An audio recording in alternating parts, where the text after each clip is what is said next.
As I said, Prime Minister Scott Morrison was in Paris today to talk to the French Prime Minister Emmanuel Macron. I spoke earlier to Sky News Political Editor Andrew Clennell, also in Paris, with the Prime Minister, and I asked what Morrison wanted from France. Well, I think he wanted support on China, and he certainly got that from Emmanuel Macron's comments. He wanted to keep the partnership alliance between the two nations going, as he has with Britain and America, his talks there.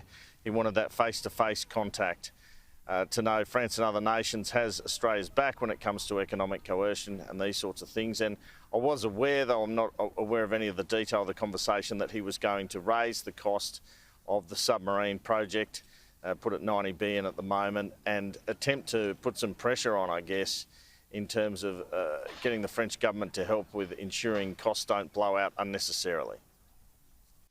Yeah, well, good luck with that. No sign yet of any hope on that one. How much pressure did Morrison come under on global warming from France? He got a bit of stick from Boris Johnson, not much, very gently, and less than what was expected. And do you think he's going to give in to it?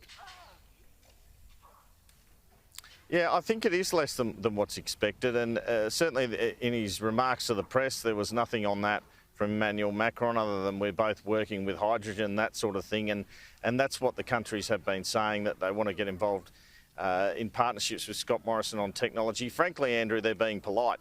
Boris Johnson, he wants a mid-term target from Australia and a net zero emissions solid commitment, but yesterday at Downing Street, he didn't want to go anywhere near the conflict on that, them having just inked the FTA. That's for later in the year at COP26 in Glasgow, and I assume Scott Morrison will come to the party with some sort of commitment, but not a mid-term target commitment.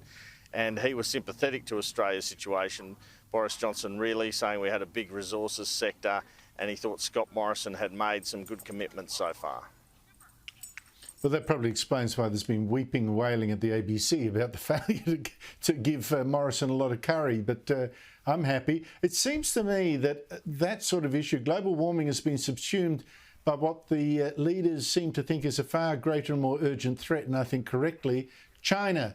I wonder whether, well, it seems to me that Morrison really has had a very successful trip on that front, getting other countries, particularly other democracies, to help us confront this Chinese dictatorship in our backyard.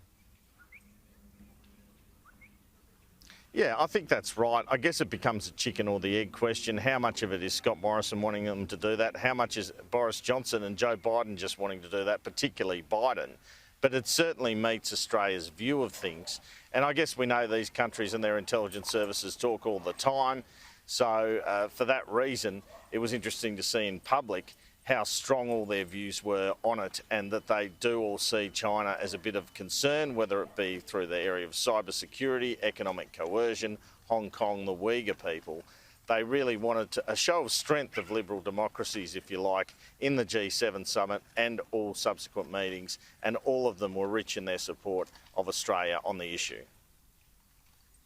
And I had the sense that Morrison was probably the Prime Minister most comfortable with meeting world leaders, looked more in his element than anyone since John Howard. Well, he certainly got on well with them. I mean, we know he had a 3-hour dinner with Boris Johnson, or 2.5 hours, and that was quite an amiable discussion. I've interviewed Scott Morrison, we'll play that tomorrow morning, and he talks about his how impressed he is with Joe Biden, so they obviously got on. And Emmanuel Macron, there's a rapport there that's been built up earlier. So, yes, some of the Prime Minister's people said to me, it's important to come to these things, not do them virtually, because when you front someone, when you're face-to-face, you sort of establish a rapport, and when you have to talk to them on the phone or video conference or whatever later, that rapport really helps Australia's interests. Well, thank you very much for your time, Andrew. You now got 2 weeks in quarantine when you get back here. I shall send you a book and a pasty to welcome you back, maybe a pie. I might be generous. So eat up well with the French cuisine tonight. Well, thanks, Andrew. Yeah, I mean, if you're jealous seeing the Eiffel Tower in the background, think about my quarantine. I'm going to pay for it. Good on you, mate. Thanks for your time.